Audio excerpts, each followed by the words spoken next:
ഒരാഴ്ചക്കിടെ 7500-ലധികം അനധികൃത പ്രവാസികളെ നാടുകടത്തി Saudi Arabia. ആഭ്യന്തര മന്ത്രാലയത്തിന്റെ നേതൃത്വത്തിൽ അനധികൃത പ്രവാസികളെ കണ്ടെത്താൻ മാർച്ച് 27 മുതൽ ഏപ്രിൽ 2 വരെ നടത്തിയ പരിശോധനയിലാണ് ഇത്രയും പേർക്കെതിരെ നടപടിയുണ്ടായിരിക്കുന്നത്. പരിശോധനയിൽ 18,407 നിയമലംഘനങ്ങളാണ് കണ്ടെത്തിയത്. താമസ നിയമം ലംഘിച്ച 12,995 പേർ, സുരക്ഷാ നിയമം ലംഘിച്ച 3,512 പേർ, തൊഴിൽ നിയമം ലംഘിച്ച 1,900 പേർ എന്നിവരാണ് പരിശോധനയിൽ കുടുങ്ങിയത്. അതിർത്തി കടക്കാൻ ശ്രമിച്ചതിന് 1,260 പേരെയും അറസ്റ്റ് ചെയ്തിട്ടുണ്ട്. പിടിക്കപ്പെട്ടവരിൽ 66% എത്യോപ്യൻ പൗരന്മാരും 28% യമൻ പൗരന്മാരും 6% മറ്റ് രാജ്യക്കാരുമാണ്.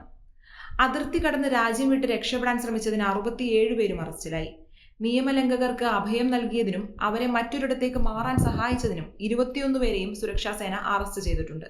നിലവിൽ 34,201 കുറ്റവാളികൾക്കെതിരെ നിയമ നടപടികൾ പുരോഗമിക്കുകയാണ്.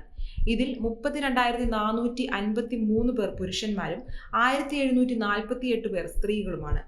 നിയമലംഘനത്തിന് 27,288 പേരെയാണ് കസ്റ്റഡിയിലെടുത്തിരിക്കുന്നത്.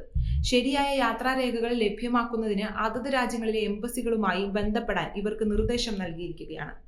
ഉടൻ രാജ്യം വിടാനുള്ള ക്രമീകരണങ്ങൾ നടത്താൻ 1,762 പേർക്കും നിർദ്ദേശവും നൽകി.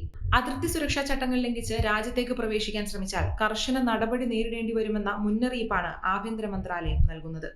നിയമം ലംഘിച്ചാൽ പരമാവധി 15 വർഷം തടവ് ശിക്ഷ ലഭിക്കുമെന്നും 1 ദശലക്ഷം സൗദി റിയാൽ വരെ പിഴ ഈടാക്കുമെന്നും വകുപ്പ് മുന്നറിയിപ്പ് നൽകിയിട്ടുണ്ട്.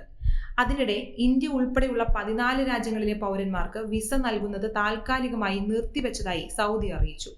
ഉംറ, business visa, family visit visa എന്നിവയാണ് നിർത്തലാക്കിയത്. ഏപ്രിൽ 13 മുതൽ ഉത്തരവ് പ്രാബല്യത്തിൽ വരും. ജൂൺ പകുതി വരെയായിരിക്കും നിരോധനമുണ്ടായേക്കുക എന്ന് ഗൾഫ് മാധ്യമങ്ങൾ റിപ്പോർട്ട് ചെയ്തു. ഉംറ, ഫാമിലി വിസയിൽ എത്തുന്നവർ അനധികൃതമായി ഹജ്ജ് നടത്തുന്നുണ്ടെന്ന് കണ്ടെത്തിയതിന്റെ പശ്ചാത്തലത്തിലാണ് ഈ നടപടി.